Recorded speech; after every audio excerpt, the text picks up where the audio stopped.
عرب جو اس قدر ذہین لوگ تھے اس بے جان بت کی عبادت میں کیسے لگ گئے تھے؟ اس بت میں ایسا کیا تھا کہ ان کو پوجنے والوں کی تعداد میں اضافہ ہی ہوتا چلا جا رہا تھا؟ یہ بت عربوں کو ایسا کیا دکھاتے تھے کہ وہ اس کو پوجنے پر مجبور تھے؟ کیا عزا نامی یہ بے جان دیوی صرف ایک پتھر تھی یا کوئی ماورائی طاقت؟ اس ویڈیو میں ہم زمانہ جاہلیت میں عربوں کے عظیم بت عزا کی تاریخ اور انجام کو جانیں گے۔ عرب قوم حضرت اسماعیل علیہ السلام کی نسل سے تعلق رکھتے ہیں۔ یہ لوگ پہلے توحید پرست تھے اور دین ابراہیمی پر تھے، لیکن پھر ابلیس نے ان کو کفر و شرک اور بت پرستی میں مبتلا کر دیا۔ مشرکین عرب کے بہت سارے بت تھے، لیکن ان میں 3 بہت زیادہ اہمیت اور شہرت رکھتے تھے۔ ان کے نام لات، منات اور عزا تھے۔ لات، منات اور عزا کو عرب زمانہ جاہلیت سے ہی پوجتے آئے تھے۔ وہ ان کے آگے قربانی کرتے، ان سے منتیں مانگتے اور ان کا بڑا احترام کرتے تھے۔ عرب لات، منات اور عزا ان تینوں بتوں کو ہی مانتے تھے، لیکن ان تینوں میں سے سب سے زیادہ بلند مقام عزا کو حاصل تھا۔ لفظ عزا عزت سے نکلا ہے، جس کے معنی سب سے زیادہ قابل عزت کے ہیں۔ مشہور عرب قبائل بنو قریش، بنو سلیم، بنو عطفان، بنو کثیف، بنو کنانہ اور اوس و خزرج عزا دیوی کی پوجا کیا کرتے تھے۔ مورخین نے لکھا ہے کہ لات، منات اور عزا تینوں بہنیں ہیں، جبکہ بعض نے لکھا ہے کہ لات اور منات بہنیں ہیں جبکہ عزا ان دونوں کی ماں ہے۔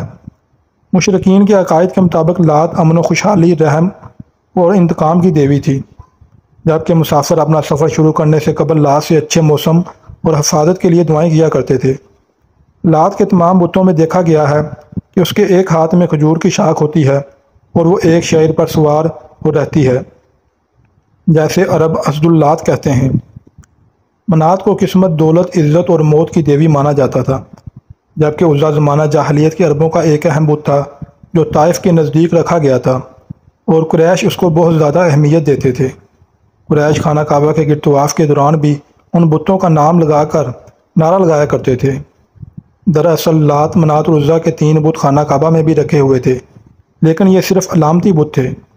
اصل بت جن کے مندر بنے ہوئے تھے وہ ذات عرق کے علاقے میں تھے، جہاں عرب کے دور دراز کے علاقوں کے لوگ آ کر ان کی پوجا کیا کرتے تھے اور چڑھاوے چڑھاتے تھے۔ ان بتوں کے سامنے قربانی گاہیں بھی تھیں جہاں جانوروں کو ذبح کیا جاتا تھا۔ عرب یہ مانتے تھے کہ یہ دیویاں نعوذ باللہ اللہ کی بیٹیاں ہیں، استغفر اللہ۔ عربوں کے نزدیک عزا عزت، حفاظت، افزائش نسل، اس نے جذبات اور محبت کی دیوی تھی۔ دراصل ان بتوں کے ساتھ 3 شیطانی چڑیلیں منسلک تھیں۔ دراصل یہ شیطان عورتیں ہوتی ہیں، یعنی کہ مادہ شیطان۔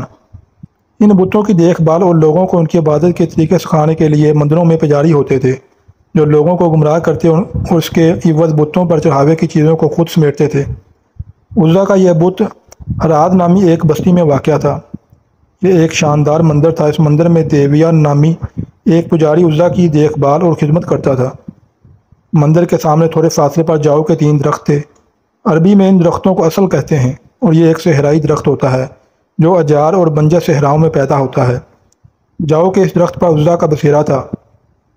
اس بارے میں کسی کو بھی علم نہیں تھا کہ عزا کی جس بت کی پوجا کی جاتی ہے وہ ایک شیطانی طاقت ہے جو اس درخت پر رہتی ہے۔ جو بھی لوگ اس پر چڑھاوے اور منتوں کے لیے آتے تو وہ چڑیل مندر کے بت میں داخل ہو کر بولتی اور شیطانی قوتوں سے لوگوں کے مسئلے بھی حل کر دیا کرتی۔ اس طرح اس کا آقا ابلیس اس کی کارکردگی سے خوش تھا۔ جب اللہ نے نبی آخری حضرت محمد صلی اللہ علیہ وآلہ وسلم کو مبعوث فرمایا اور آپ نے اللہ کی مدد سے مکہ فتح کیا تو کچھ دنوں بعد بتوں کی شامت آ گئی۔ خانہ کعبہ میں رکھے ہوئے بت توڑے جانے لگے اور سچے رب کا نور چمکنے لگا۔ خانہ کعبہ سے بتوں کو ہٹانے کے بعد مختلف دیہاتوں اور بستیوں میں بنے مندروں کی باری آ گئی۔ نبی پاک صلی اللہ علیہ وآلہ وسلم نے ہر چھوٹے اور بڑے بت کو توڑنے کا حکم دے دیا۔ چند مورخین کا کہنا ہے کہ فتح مکہ کے موقع پر منات کے بتوں میں سے ایک بت کو بہت رازداری کے ساتھ عرب سے نکال کر مدینے زمین ہند کی جانب روانہ کر دیا اور وہ موجودہ ہندوستان کے گجرات میں پہنچا دیا گیا، جہاں اس بت کو ایک مندر میں منتقل کر دیا گیا جسے سومنات مندر کے نام سے جانا جاتا ہے۔ سلطان محمود غزنوی نے 450 سالوں کے بعد ہندوستان پر حملہ کر کے اس بت کو توڑ دیا تھا۔ جب مکہ کے تمام بت توڑے جا چکے تو 25 رمضان کو نبی پاک صلی اللہ علیہ وآلہ وسلم نے حضرت خالد بن ولید رضی اللہ تعالیٰ عنہ کو بلایا۔ انسانی تاریخ کا سب سے قابل ترین جرنیل حضرت خالد بن ولید رضی اللہ تعالیٰ عنہ کو عزا کی تباہی کا مشن سونپا گیا۔ آپ صلی اللہ علیہ وآلہ وسلم نے حضرت خالد بن ولید رضی اللہ تعالیٰ عنہ کو حکم دیا کہ وہ عزا کے مندر کے قریب 3 جاؤ کے درختوں میں سے ایک کو جا کر کاٹ دے۔